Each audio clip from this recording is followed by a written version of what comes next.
드디어 여호수아 마지막 장 24장입니다.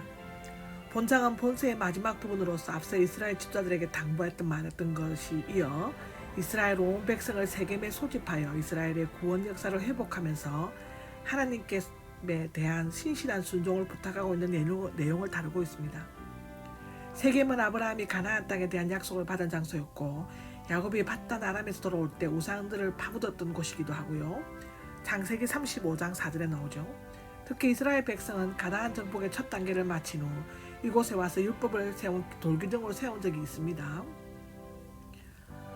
한 가지 흥미로운 것은 여기에 나온 문화적 형태가 동시대의 헷 제국의 통치자가 그들의 속국에서 충성과 복종을 요구하는 주종계약의 형식과 비슷하다는 점이라고 기록하고 있습니다. 이러한 주종계약은 정규적인 형식에 따라 시기마다 갱신을 요구했죠. 시내산에서 하나님과 백성 사이에 맺은 모세의 언약의 영구적인 언약이 아니었으므로 즉 그리스도께서 올 때까지 율법이 교사가 역할을 하는 것이었습니다. 매 세대마다 갱신할 필요가 있었습니다. 그 내용을 보면 전문적인 역사적인 서두, 불복종의 결과에 따른 종속국가의 규정사항, 협정사항으로 기록되어져 있습니다. 하나님의 구원 역사의 해고가 1절에서 13절에 기록되어져 있죠. 여호수아는 앞장에 있어 계속해서 하나님의 구원 역사를 해고하고 있습니다. 즉 하나님께서 아브라함을 불러 언약을 맺고 이삭의 출생, 야곱과 그 자손의 이집트 이후 등에 대해서 해고한 다음 이스라엘의 출 이집트 사건과 광야 생활, 요단 동편에 있는 아모리 사람의 멸망, 발람의 저주 사건, 가나안 땅의 정복 및 정착 등과 같이 하나님의 섭리 가운데 이루어진 지난날의 구원 역사를 차례로 해상하고 있습니다. 이상과 같은 사건들은 하나님이 온 우주의 통치자시며 모든 역사의 주관자이심을 나타낸과 동시에 이스라엘의 조상들과 우상을 섬기는 자들이었지만 그들이 조건 없이 언약 백성으로 삼으시고 그들의 역사에 간섭하시어 끝까지 사랑하셨다는 것을 강조하고 있습니다. 이스라엘뿐만 아니라 인류의 모든 역사는 살아계신 그분의 이야기이며 그분에 의해 통제되고 있으며 온 천하는 그 앞에서 잠잠하고 겸손해야만 한다 하고 기록되어져 있습니다. 따라서 하나님께서 불러 선택하신 백성은 언제 어디서나 자만해서는 안 되며 늘 하나님의 은혜에 감사해야만 한다고 성경은 로마서 3장 24절, 에베소서 2장 5절에도 기록하고 있습니다. 여호수아의 촉구와 백성들의 결단이 14절, 18절에 나오는데요. 여호수아는 과거 구원 역사에 대해서 해고한 다음 계약 갱신을 위해 백성들의 결단을 촉구하였습니다. 첫째, 여호와를 경외하고 안전하게 진실되게 섬기시오. 둘째, 어느 신을 섬길 것인지 여러분 자신이 선택하시오라는 것인데요. 세 번째, 나와 내 집은 여호와를 섬길 것이오. 또 네 번째로는 결코 여호와를 떠나 다른 신들을 섬기지 않겠다는 것을 결단을 받고 있습니다. 첫째는 이스라엘 백성이 충동적이거나 맹목적인 억압이 아니라 진정으로 하나님의 은혜에 감사하고 마음으로부터 순종을 촉구하고요. 두 번째, 헷 조약에서는 다른 모든 외국과의 동맹은 거부되어야만 한다고 합니다. 마찬가지로 이 언약에서도 여호수아는 즉 유브라데스 건너 그들의 조상이 섬기던 우르의 신들, 가나안의 아모리 족속의 신들과 여호와 사이를 선택하라고 했습니다. 둘 다 섬기지 않고 중립 태도나 둘 다 섬기는 혼합적 태도는 있을 수 없다고 합니다.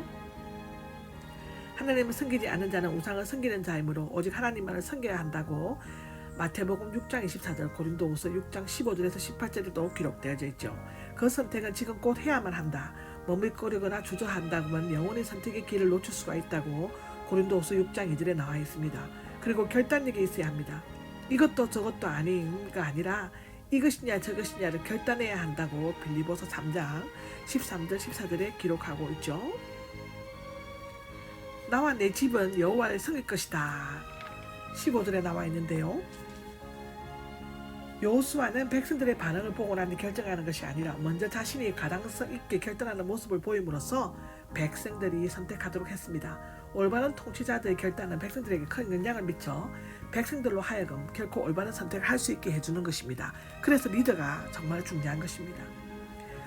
결코 여호와를 떠나 다른 신들을 섬기지 않겠습니다라고 16절 18절에 기록되어져 있는데 그들은 하나님께서 자신들을 이집트에서 이끌어내셨고 모든 길에서 지키셨고 아모리 족속들을 비롯하여 모든 민족들을 내쫓아 주셨으므로 여호와를 섬기겠다고 대답하였습니다.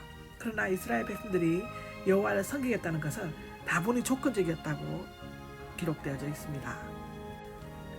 19절에서 28절인데요. 백성들과 언약을 맺었습니다. 어느 신을 섬길 것인가의 신앙적인 선택을 촉구한 여호수아의 요구에 백성들은 하나님만을 섬기겠다고 응답했지만 여호수아는 여러분은 여호와를 섬기지 못할 것이다 라고 부정적인 답변을 하였습니다. 왜냐하면 여호수아는 가나안 땅에서 제약된 이방 문화가 뿌리채 뽑히지 않았고 제 유혹에 요소들이 산대에 있다는 것을 잘 알고 있었기 때문인데요. 이에 여호수아는 백성들로부터 다시 다짐을 받아먹고 난 후 언약을 맺었고 큰 돌을 가져다가 상수리 나무에 세우고 증거로 삼았다고 기록합니다. 고고학자들은 세겜을 발굴하던 중 여기에 언급된 기념물과 동일한 것으로 보이는 큰 석회석 기둥을 발견하였다고 합니다. 여호수아와 엘르아셀의 죽음을 기록하고 있습니다. 29절에서 33절까지가 그러는데요. 마지막으로 끝내는 결론에 해당하는 부분입니다. 여기에서는 세 가지 장례식이 기록되어져 있습니다. 첫째는 여호수아의 죽음이고 둘째는 요셉의 뼈를 묻는 것이고 세 번째는 엘르아살의 죽음인데요. 첫 번째 여호수아의 죽음이 여호수아는 모세의 뒤를 이어 이스라엘의 지도자로서 가나안을 정복하고 백성들에게 땅을 분배하는 등 맡은 바 사명을 충실히 이행하고 110세에 죽었습니다. 그는 하나님의 종이라고 부르는 것 외에 다른 어떤 지위도 추구하지 않았다고 합니다. 32절에 요셉의 뼈를 묻는 것은 요셉은 본래 죽어서 이집트에 장사되었으나 창세기 50장에 나오죠. 이스라엘 백성은 그 유언대로 이집트에서 나올 때 그 유고를 가지고 나왔습니다. 출애굽기 13장 19절에 나옵니다. 그동안 강야에서 유락하거나 가나안 정복 기간에는 메고 다니다가 아브라함과 이삭과 야곱이 묻힌 세겜에 이르러 그곳에 장사된 것인데요. 창세기 33장에 나오죠. 그는 이스라엘이 언젠가 가나안에 대한 하나님의 약속이 반드시 이루어지는 것이라고 굳게 믿었기 때문에 죽어서라도 약속의 땅에 묻히기를 소망했다고 창세기 50장 25절에 나오고 있습니다.